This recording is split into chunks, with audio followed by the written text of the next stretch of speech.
Hello ಮಕ್ಕಳೇ, ಏನಪ್ಪ ವಾಣಿ ma'am ಏನು ಹೇಳ್ತಾ ಇದ್ದಾರೆ ಅಂತ ಹೇಳಿ ಪ್ರಶ್ನೆಗಳು ಬರ್ತಾ ಇದೆಯಾ ಮಕ್ಕಳೇ? ಬರಲೇಬೇಕು.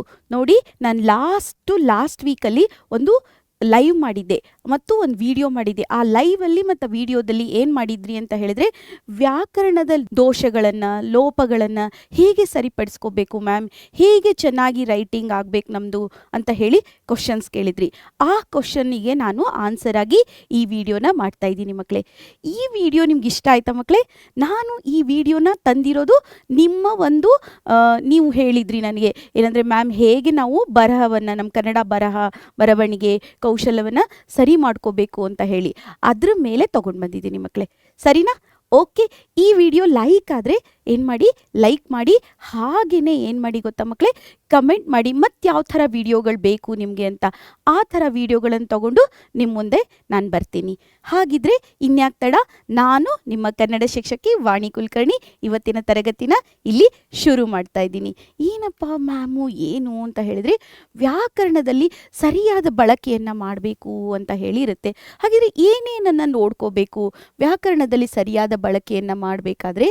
ಫಸ್ಟ್ ಏನು ಮಾಡಬೇಕು ಅಂತ ಹೇಳಿದರೆ, ನಾಮಪದ ಗೊತ್ತಿರಬೇಕು, ಕ್ರಿಯಾಪದ ಗೊತ್ತಿರಬೇಕು. ಇವೆಲ್ಲ ಹೇಗೆ ಬಳಕೆ ಮಾಡಬೇಕು ಅನ್ನೋದು ಕೂಡ ಗೊತ್ತಿರಬೇಕು ನಿಮಗೆ.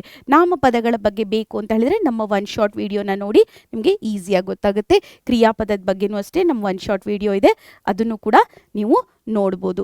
ನೆಕ್ಸ್ಟ್ ಏನು ಗೊತ್ತಾ, ಅವರು ಶಾಲೆಗೆ ಹೋಗಿದ್ದಾರೆ ನೋಡಿ, ಇದರಲ್ಲಿ ಏನಿದೆ ಮಿಸ್ಟೇಕು ಅಂತ ಹೇಳಿ ಕಂಡು ಹಿಡಿತೀರಾ? ಏನು ಮಿಸ್ಟೇಕ್ ಇದೆ ಅಂತ ಕಂಡು ಹಿಡಿದು ನನಗೆ ಕಮೆಂಟ್ ಮಾಡ್ತೀರಾ? ಓಕೆ. ಹಾಗಿದ್ರೆ ಇದರಲ್ಲಿ ಯಾವುದು ಸರಿಯಾದ ಬಳಕೆ ಅಂತ ಕೂಡ ನಾನು ಬರೆದ್ಬಿಟ್ಟಿದ್ದೀನಿ. ಸರಿಯಾದ ಬಳಕೆ ಯಾವುದು ಅಂತ ಹೇಳಿ, ಹೋಗಿದ್ದಾರೆ ಅಂತ ಹೇಳಿ. ಯಾಕೆ ಅಂತ ಕೂಡ ನೀವು ನನಗೆ ಕಮೆಂಟ್ ಮಾಡಿ ತಿಳಿಸಿ ಮಕ್ಕಳೇ. ನೆಕ್ಸ್ಟು ಪ್ರಧಾನ ವ್ಯಾಕರಣದ ಲೋಪಗಳು. ಏನಪ್ಪ ಲೋಪ ಅಂತ ಹೇಳಿದರೆ, ನಾವು ಯಾವಾಗಲೂ ಏನು ಮಾಡ್ತೀವಿ ಅಂತ ಹೇಳಿದರೆ, ನಿಮಗೆ ಗೊತ್ತಿದೆ ಅಲ್ವಾ, ಈ ಥರ ಲೋಪಗಳನ್ನು ಮಾಡ್ತೀವಿ. ಅದರ ಜೊತೆಗೆ ಇನ್ನೊಂದು ಲೋಪ ಮಾಡ್ತೀವಿ. ಏನು ಅಂತ ಹೇಳಿದರೆ, ಕಾಲಗಳನ್ನು, ವರ್ತಮಾನ ಕಾಲ, ಭೂತಕಾಲ, ಭವಿಷ್ಯತ್ ಕಾಲ, ಅವುಗಳನ್ನು ಕೂಡ ನಾವು ಲೋಪ ಮಾಡ್ತೀವಿ. ಆವಾಗ ಸ್ವಲ್ಪ ಹುಷಾರಾಗಿರಬೇಕು. ಇಲ್ಲಿ ಒತ್ತುಗಳ ಲೋಪ ಮಾಡಿದ್ದೀವಿ ನೋಡಿ, ಇಲ್ಲ ಒತ್ತುಗಳಿದೆ. ಇಲ್ಲಿಯೂ ಕೂಡ ಒತ್ತು, ತಿದ್ದಾರೆ, ಅವರು ತಿದ್ದಾನೆ ಅಂತ ಬರೆದಿದ್ದೀವಿ. ಇಲ್ಲಿ ನೋಡಿ, ಇಲ್ಲೇನಾಗಿದೆ, ಇಲ್ಲಿ ರೇ ಬರಬೇಕಾಗಿತ್ತು, ಇಲ್ಲಿ ನೇ ಬರೆದಿದ್ದೀವಿ. ಈ ಥರ ಲೋಪಗಳು. ಇದು ಏನು ಗೊತ್ತಾ, ನಾವು ವಚನಗಳ ಲೋಪವನ್ನು, ಏಕವಚನ, ಏಕವಚನ ಇದ್ದಾಗ ಏನು ಬಳಸಬೇಕು, ಬಹುವಚನ ಇದ್ದಾಗ ಏನು ಬಳಸಬೇಕು. ಈಗ ನೋಡಿ, ಉದಾಹರಣೆ ಏನಾಗಿರುತ್ತೆ, ಒಂದು ಆಕಳಿರುತ್ತೆ, ಆಕಳು ಬರುತ್ತದೆ ಅಂತ ಹೇಳಬೇಕು, ಅವರು ಬಂದರು ಅಂತ ಹೇಳಬೇಕು. ಆಕಳು ಬಂದರು ಅಂತ ಹೇಳಿ ಅವನು ಬಂದನು ಅಂತ ಹೇಳಬಾರ್ದು. ಆವಾಗ ಏನಾಗುತ್ತೆ ಅಂತ ಹೇಳಿದ್ರೆ, ಅದು ಸ್ವಲ್ಪ ಅಪಭ್ರಂಶ ಆಗುತ್ತೆ. ನಿಮ್ಗೆ ಗೊತ್ತಿರಬೇಕು, ಇಂಗ್ಲೀಷ್ಗಿಂತ ಕನ್ನಡ ಗ್ರಾಮರ್ ಡಿಫ್ರೆಂಟ್ ಆಗಿರೋದ್ರಿಂದ.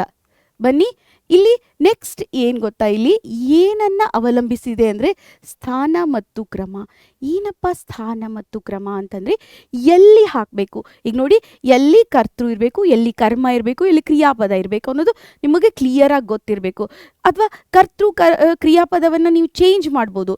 ಅದೇ ಕರ್ಮ ಮತ್ತು ಕರ್ತೃನ ಚೇಂಜ್ ಮಾಡ್ಬೋದು. ಕ್ರಿಯಾಪದ ಏನಾಗುತ್ತೆ, ಲಾಸ್ಟಲ್ಲೇ ಬರುತ್ತೆ ನೋಡಿ. ಫಸ್ಟ್ ಬಂದನು, ಅವನು ಶಾಲೆಗೆ ಅಂತಾಗಲ್ಲ, ಅಥವಾ ಅವನು ಶಾಲೆಗೆ ಬಂದನು ಆಗ್ಬೋದು, ಶಾಲೆಗೆ ಅವನು ಬಂದನು ಅಂತ ಕೂಡ ಆಗ್ಬೋದು. ಈ ಥರ ನಾವು ಏನು ಮಾಡ್ಬೋದು, ಅಲ್ಪ ಸ್ವಲ್ಪ ಚೇಂಜ್ ಮಾಡ್ಬೋದು. ಕರ್ತರಿ ಪ್ರಯೋಗ, ಕರ್ಮಣಿ ಪ್ರಯೋಗ ಅಂತ ಬರುತ್ತಲ್ವ, ಆ ಟೈಮಲ್ಲಿ. ಈಗ ಏನು ಗೊತ್ತಾ, ಸವಿತಾ ಹಣ್ಣನ್ನು ತಿಂದಳು ಅಂತ ಹೇಳ್ಬೋದು, ಅಥವಾ ಹಣ್ಣು ಸವಿತಾಳಿಂದ ತಿನ್ನಲ್ಪಟ್ಟಿತು, ಈ ಥರ ಕೂಡ ಹೇಳ್ಬೋದು.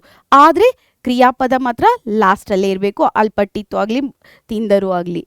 ನೆಕ್ಸ್ಟ್ ಏನು ಗೊತ್ತಾ, ಕ್ರಿಯಾಪದಗಳನ್ನು ಬಳಕೆ ಮಾಡಬೇಕಾದ್ರೆ, ನಾಮಪದಗಳನ್ನು ಬಳಕೆ ಮಾಡಬೇಕಾದ್ರೆ ಸರ್ವನಾಮವನ್ನು ಹೇಗೆ ಬಳಸಬೇಕು ಅಂತ ನೋಡ್ಕೊಳ್ಳಿ.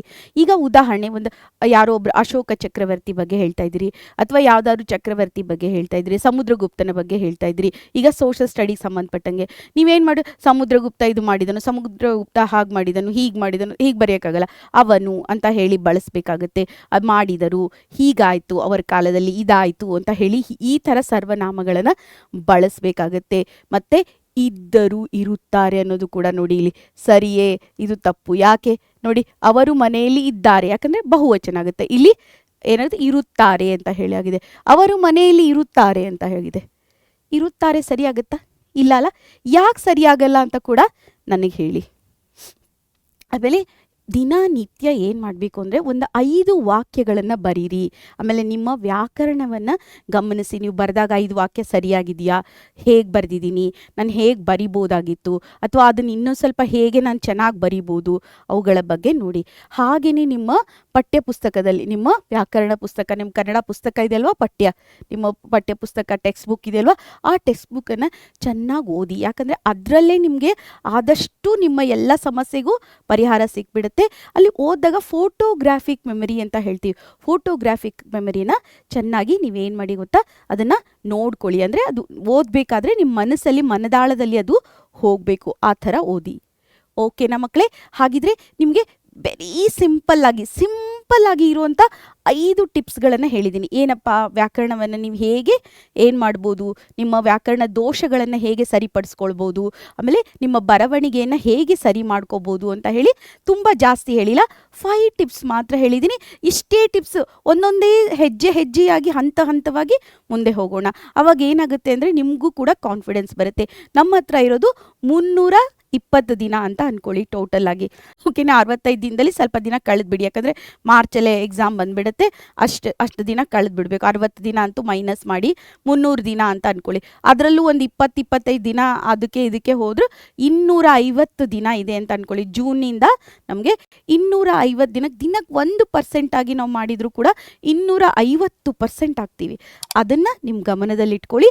ಹಾಗೆಯೇ ಪ್ರಾಕ್ಟೀಸ್ ಮಾಡಿ ಮಕ್ಕಳೇ. ಹಾಗಿದ್ರೆ ಈ ವಿಡಿಯೋ ನಿಮ್ಗೆ ಇಷ್ಟ ಆಯಿತು ಅಂತ ಹೇಳಿದ್ರೆ ಮರೀದೆ ನಮ್ಮ ಪರೀಕ್ಷೆ ಚಾನಲನ್ನು ಸಬ್ಸ್ಕ್ರೈಬ್ ಮಾಡಿ. ಹಾಗೆ ನನ್ನ ಜೊತೆ ಸ್ಟೇ ಟ್ಯೂನ್ ಆಗಿರಿ ಮಕ್ಕಳೇ.